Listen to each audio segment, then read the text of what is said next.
and good evening. I'm Melisa Idris. Welcome to Consider This. This is the show where we want you to consider and then reconsider what you know of the news of the day. A new report titled Living on the Edge has just been released. It details the findings of a study undertaken at various points before, during and after the pandemic. And this is to measure the continued vulnerability of low-income households in Kuala Lumpur.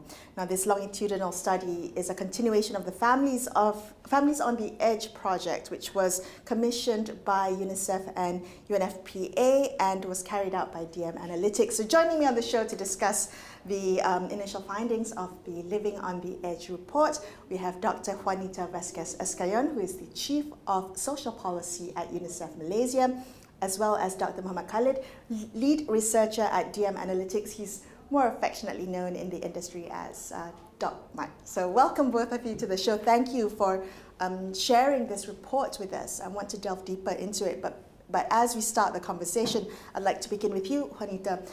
Maybe you can set the scene, put the Living on the Edge report in context for us in the wider Families on the Edge project. What were you hoping to learn by studying these families over several years?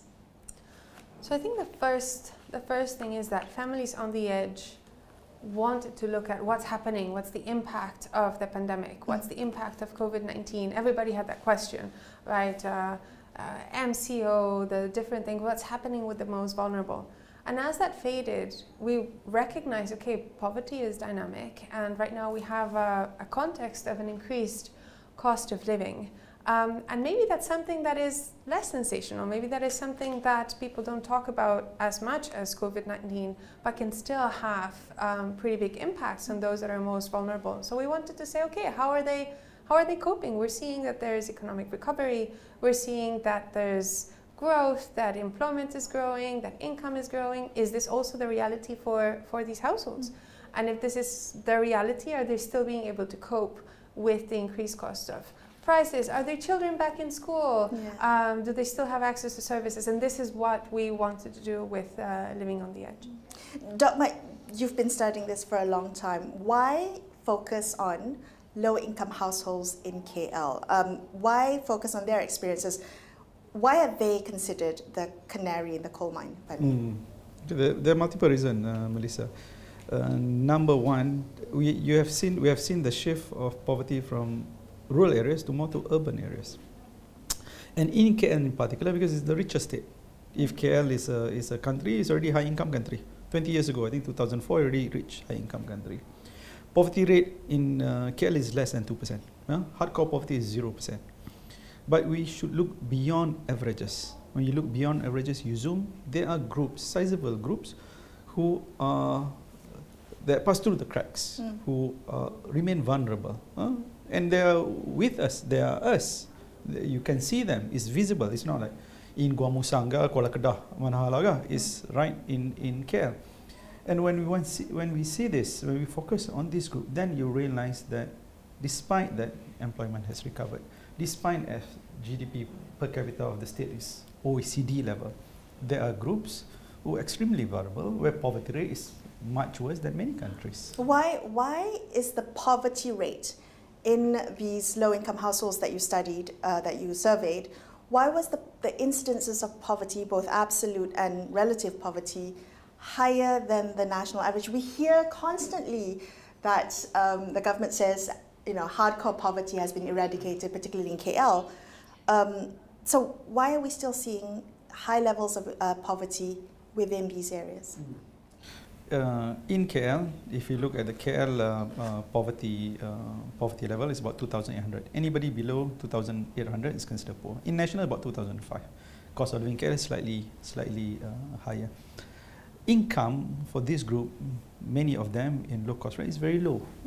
Especially if you add people with disability. It's about 1,550, 50 ringgit more than minimum wage. Even for head of household, average head of household, not even 3,000, about 2,006. So the income is very low. The household income is very low. Is it they're not working? No. Majority of them work. Despite working longer hours, our previous study showed that they work longer hours than national average, because they work lower paid jobs and cost of living higher, they feel the pressure of cost of living. But you look beyond income, even on health or malnutrition is also high. Multi-dimensional poverty is quite prevalent in Kuala Lumpur. And this it should be an oxymoron, because KL access of information, access of services should be easy. Even cash assistance in the report shows that sumbangan tunai ramah, anybody below 5,000 is eligible. But not all, even below 2,000 ringgit, not all has sumbangan tunai ramah. This should not happen, because you right smack in KL where information is available, services should be available. So what we're trying to say, that even in developed states, if you scratch the surface, you will find that actually a lot of issues that need to be resolved. What we want to focus is to look beyond averages. And what we want to highlight is that there is a problem. And the first thing to address this problem, to admit that we have a problem. Well, I mean, yes, the problem exists, but I was surprised, I was shocked by how high the level of poverty was. 41% in October of last year. Yes. Within these households. Yes. During pandemic, it's 44%. It's always high. Okay. We understand, Juanita, that during times of crises, that the low-income households, the most vulnerable groups of our community will be impacted the most, will be disproportionately impacted. But were you surprised with the fact that there hasn't been the recovery that we expected to see after the pandemic? You know, the motto of builds back better, we always, chanting that mantra during the pandemic. But we actually see that the reality for these households is not so, that we didn't build back better for them. What about this survey, or the findings of the survey, surprised you the most?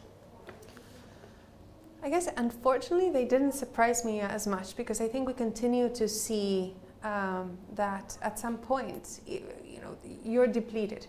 During the pandemic, and I think the point is, it's a story of resilience, right? They kept on trying to learn. They kept, and at this point, what we're seeing is you're exhausting your energy. You're recovering. Yes, you're working more. Yes, you're back to work. Yes, you're earning more. But at the same time, the cost of living is so high, you cannot make ends meet. And so even though they continue to try, it's taking a toll on their mental health. It's taking a toll on anxiety. It's taking a toll on depression. And it's leading them, very unfortunately, and as we see in times of crisis, especially when people continue to fall through the cracks, is that they're making decisions that might affect the future of the children. For example, decreasing the amount of meals. I was shocked with the fact that half of the children are eating less than 3 meals in a day. Oh, it's a shocking statistic. And then, of course, that leads to, we still have, our national average is 21% stunting rates. Of course, this has a continued impact on cognitive development and the potential of children. And we found in the report that they continue to go to school.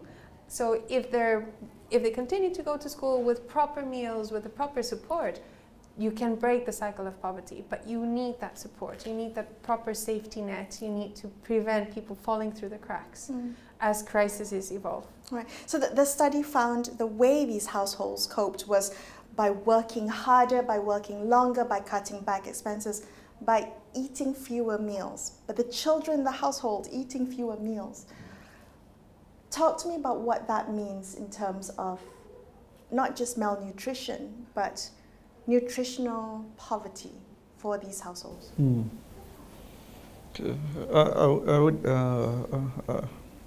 I would expand a bit what Dr. Juanita says. The cost of living that this low-income household face is translated, the most impacted is the children. This story, what we found, we continue to find based on previous studies, is that they do not give up.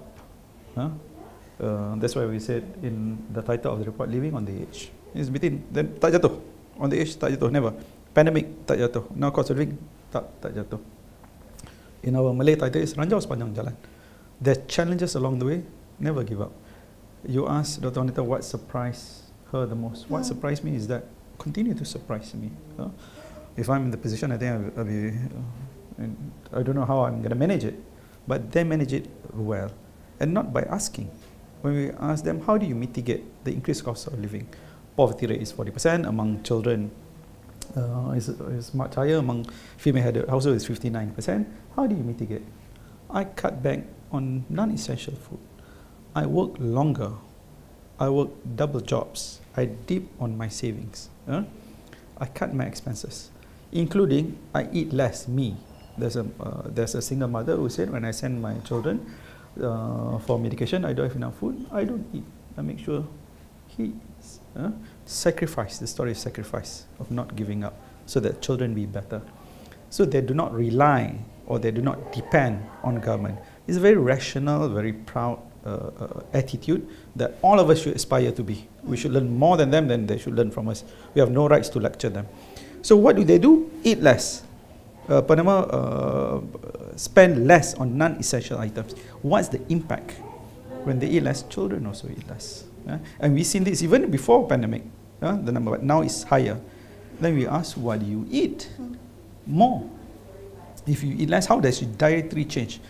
And we see evidence that consumption of eggs, because the cheapest protein, went up. Rice went up. Bagi kenyang makan nasi. And the number or the incidence or the percentage that eat instant noodle also increased, about 46%. So this nasi banyak sangat, tapi bagi energy lah, dengan Maggi mini tak bagus. Jadi impact to the children. But despite that, we also see in the report, we ask how many of you send your kids to preschool, because it's not compulsory. 70% send to preschool, 30% do not go to preschool. But then come primary, secondary, is higher than national average. They start late. They eat less healthy food. Do not have support outside school. Tuition more kurang pasal mahal. Parents complain, bang mahal. What happened to the results? Previous study that we did, which we also share with you, I think we were on TV together, on radio together, their result is better than national average. Academically? Academically, better than national. Now imagine if they go to school early, they have all the support, the mother have all the support, job protection for the father, they eat better. We're going to produce a bunch of great scientists, bunch of great engineers, bunch of great graduates. Juanita, how do we, because you're from UNICEF and this is really for every child, right? You don't want to leave any child behind. How do we ensure that they get to live up to their full potential and address some of these challenges that may hinder them from reaching that potential? I think the first thing and the objective of the study is to show what is needed and what is happening to them, and to make it an urgent request to make sure that no child is left behind. What's happening to them, and also has to do a lot with what's happening with their families. A social protection system that is strong, a social protection system that makes sure that there's a social protection floor for everybody, so that nobody is falling down, that nobody's falling into poverty. That is not necessarily income targeted, because that's very hard to measure, and that moves very quickly, especially when you are self-employed. So make sure that there's a universal coverage. Every child that is born has an allowance that is able to pay for the essential needs, the essential meals, the nutrition, whatever that is needed. Making sure that the mothers can also go back to work. Making sure that there's affordable and quality early childhood development. Well, it starts, and we've seen that when we invest in children, we get higher productivity, and when we invest in the first 1,000 days of life, it works out even better. So focusing on that and focusing on the most marginalized will get the biggest impact. So one of your policy recommendations is universal childcare allowance. Give mothers a monthly allowance to take care of these children, to allow them the opportunities. When we think about social protections, and I know you have talked a lot about creating a social safety net from cradle to grave that leaves no one behind. The gaps here are that not every worker has employment-based social protection, as found in your survey. But what is stopping our policymakers from providing this more comprehensive universal social safety net? Is it just ideological blinkers that are on that prevent them from doing this? Or is it something more? Are we talking about a lack of resources that we cannot do it? What do you think is the main hindrance? I think the government is moving in the right direction. There are statements that says to the extent that every worker should be covered. What's stopping them from doing? Nothing. It can be implemented. You say by 1st of August, every workers, regardless, must have EPF, must have SOCSO. Every worker now, there's gaps in social protection, like what he said and what you said. If I tukang masak, tukang masak dekat hotel, I tukang masak. I got EPF SOCSO because I'm formal sector. Now I tukang masak tepi jalan. I'm informal sector. I'm not covered. It's optional for me to be covered. Right. I'm encouraged. But if I'm tukang masak dekat hotel, dekat restaurant, it's compulsory for me. So our recommendation that every workers, regardless of the jobs, regardless of sector, formal, informal, dia makcik kiaga, dia kerja dekat hotel, doesn't matter. Everybody must be protected to protect against injury and also income supplement and also old age. So we can do it. Definitely we can do it. So it's just a matter of political will. Yes. When we think about other ways to provide assistance, social protections, social assistance programs, for instance, is that the way forward beyond just kind of the employment-based protection or the social protections that you talked about? Giving social assistance in the form of cash transfers, in the form of price controls, subsidies, are those beneficial for the people you survey? What do they want? We ask them.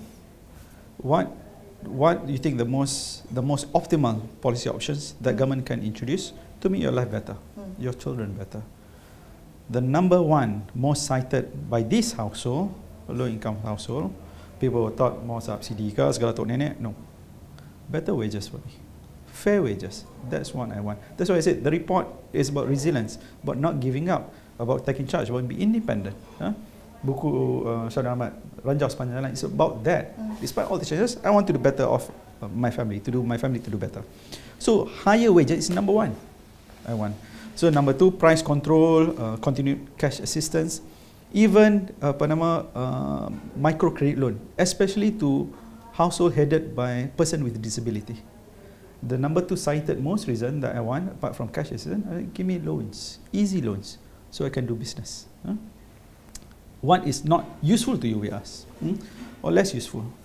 Less useful to us, they answered, only 7% say is fuel subsidy. Because many of them do not take advantage of fuel subsidy. Because if you look even B40 group, not all have cars. I think about 40% do not have cars. So the fuel subsidy, fuel price, lah ni RM2.5, RM2.15, pi lah RM3 pun no impact to them. Or pi RM1 pun no impact to them. So the announcement of that fuel subsidy rationalization that's coming soon, yes, will not impact these households as much? If the savings from the fuel subsidy is directed to them for programs that Dr. Juanita mentioned. You give child allowance, for instance. You increase or you make universal for people with disability and their caretaker to get cash allowance. Minimum wage, for instance, this is not government, private sector. Cash assistance. Now we give Jabatan Kebajikan Masyarakat kepada hardcore poverty below 1,002. It should be expanded to poverty level. Can we afford this? Yeah. The question, we did the calculation.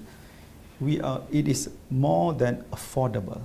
It's not a question not having money, but where do you allocate the money that you have to those who need it the most with the best economic multiplier. And the best is to give to the children and to the mother.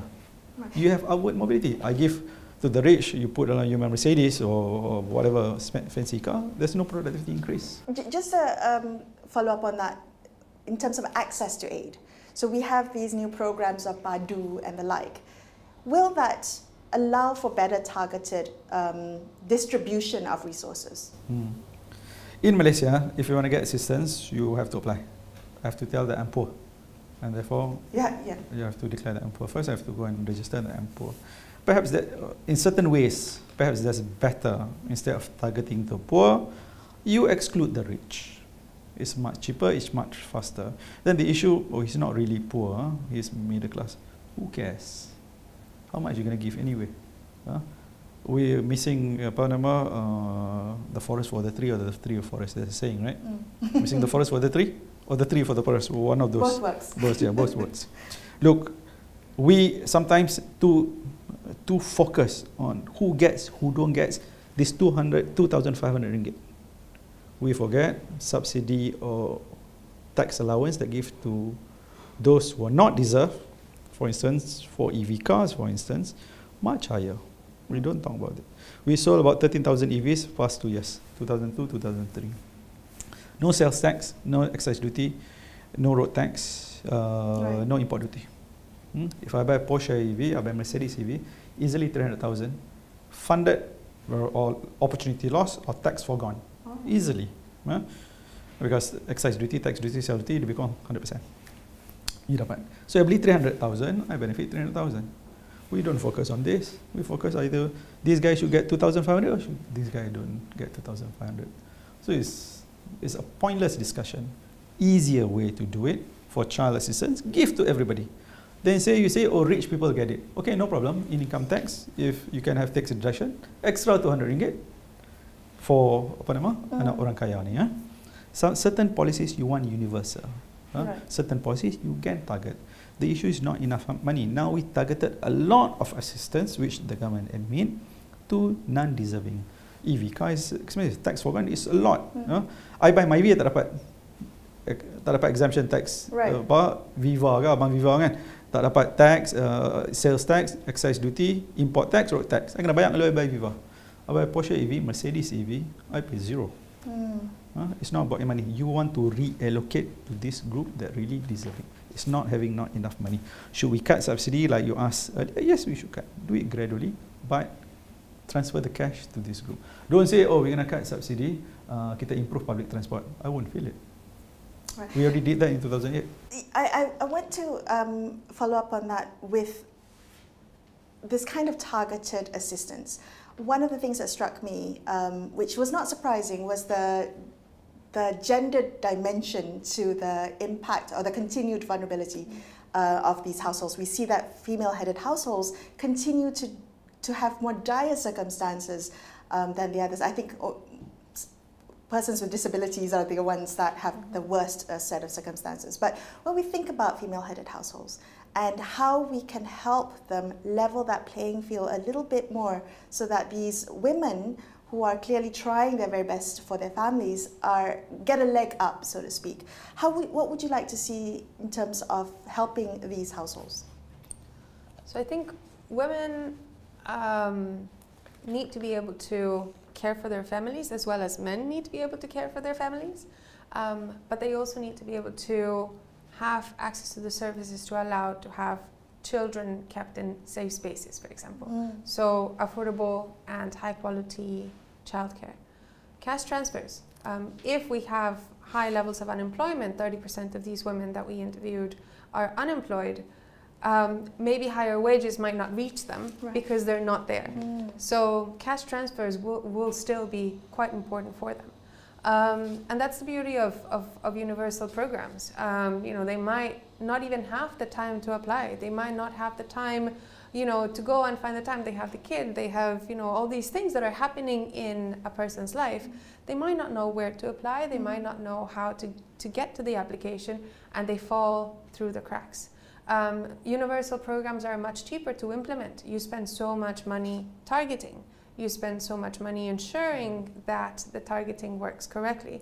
And we saw that even those that were a little bit above, you know, that we're saying, okay, you know, that they're receiving it, they're in inclusion error, they're still not able to meet the basic needs. The majority of the people that responded say that the increased cost of living, we cannot make ends meet, and that is even more dire for women. So of course I think female-headed households need support to go back to work if that's what they wish to, in safe and dignified conditions. And for those that cannot, because they have to care for others in the household, making sure that cash transfers are reaching them. In the couple of minutes that we have left, I do want to ask, both of you have been in this line for a long time. Dr. Muhammed, you have been studying this for many years. We spoke last, I think, about 5-6 years ago. I'm wondering whether, are there still blind spots here? Have we mapped out the landscape of poverty and vulnerability dynamics within urban low-income households? Or do you perceive that there is actually more to be done? Do we understand the problem wholeheartedly and it's just a matter of action? Or do you still see that there are gaps in our understanding? I think we have the facts, we have the information, but I think we are influenced by the cerita dongeng that sometimes we have, or my colleague would say cerita kurafat, about these groups, about low-income groups. Who are us? First, we do not want to give cash, we want to target properly, be in kind, because we don't believe that they know how to manage cash. That's not true. That's cerita dongeng number one.